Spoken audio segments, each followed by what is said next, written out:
Hello guys, welcome back to my channel শিখে যাও। বন্ধুরা, আজকের এই ভিডিওতে আমি আলোচনা করব কিভাবে তোমরা মোবাইল ফোনের সাহায্যে খুব সহজে যে কোনো ফটোর ব্যাকগ্রাউন্ড রিমুভ করবে। তো চলো শুরু করা যাক। তো দেখো বন্ধুরা, আমি চলে এসেছি আমার মোবাইলের হোম স্ক্রিনে। প্রথমে হোম স্ক্রিনে এসে আমাদেরকে মোবাইল ফোনে থাকা গুগল অ্যাপটিকে ওপেন করে নিতে হবে। ওপেন করার পর উপরে থাকা সার্চ বারে আমাদেরকে লিখে সার্চ করতে হবে ব্যাকগ্রাউন্ড রিমুভার।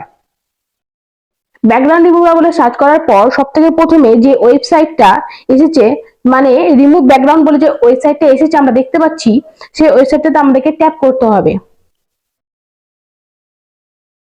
ট্যাপ করার পর তোমরা যে ফটোটার ব্যাকগ্রাউন্ডটা রিমুভ করতে চাইছো সেই ফটোটা এখানে আনতে হবে। সেই ফটোটা আনার জন্য আমাদেরকে বেশি কিছু না, এই নিচে থাকা আপলোড ইমেজে ট্যাপ করতে হবে। ট্যাপ করা মাত্রই তোমরা দেখতে পাবে তোমাদের চোখের সামনে চলে আসবে তোমাদের ফোনের গ্যালারি। সেই গ্যালারি থেকে যে ফটোটা তোমরা ব্যাকগ্রাউন্ডটা রিমুভ করতে চাইছো সেই ফটোটা এখানে সিলেক্ট করতে হবে। সেই ফটোটা সিলেক্ট করা মাত্রই কিছুক্ষণ ওয়েট করার পর তোমরা দেখতে পাবে ব্যাকগ্রাউন্ডটা রিমুভ হয়ে গেছে। এবার এই ব্যাকগ্রাউন্ডটা রিমুভ করা ফটোটা গ্যালারিতে ডাউনলোড করার জন্য নিচে থাকা ডাউনলোড বাটনে ক্লিক করতে হবে।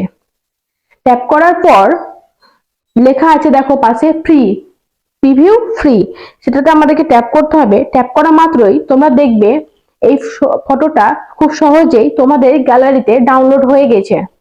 তো বন্ধুরা, তোমরা এই স্ক্রিনে দেখতে পাচ্ছ যে ফটোটার আসলে ব্যাকগ্রাউন্ডটা রিমুভ হয়ে গেছে। তো আমি যে ওয়েবসাইটটা ইউজ করলাম ফটোটার ব্যাকগ্রাউন্ডটা রিমুভ করার জন্য, সেই ওয়েবসাইটটার লিঙ্কটা আমি আমার ডেসক্রিপশন বক্সে দিয়ে দেবো। তোমরা পারলে ওখান থেকে ইনস্টল করে নিতে পারো খুব সহজে। তো এই ধরনের ভিডিও পেতে চাইলে অবশ্যই আমার চ্যানেলটিকে সাবস্ক্রাইব করে আমার পাশে থেকো। আর পারলে ভিডিওটিতে একটি ছোট্ট লাইক এবং কমেন্ট করে দিও। আর কোনো ভুল ত্রুটি হলে অবশ্যই ক্ষমা করে দিও। দেখা হচ্ছে পরের ভিডিওতে। টাটা।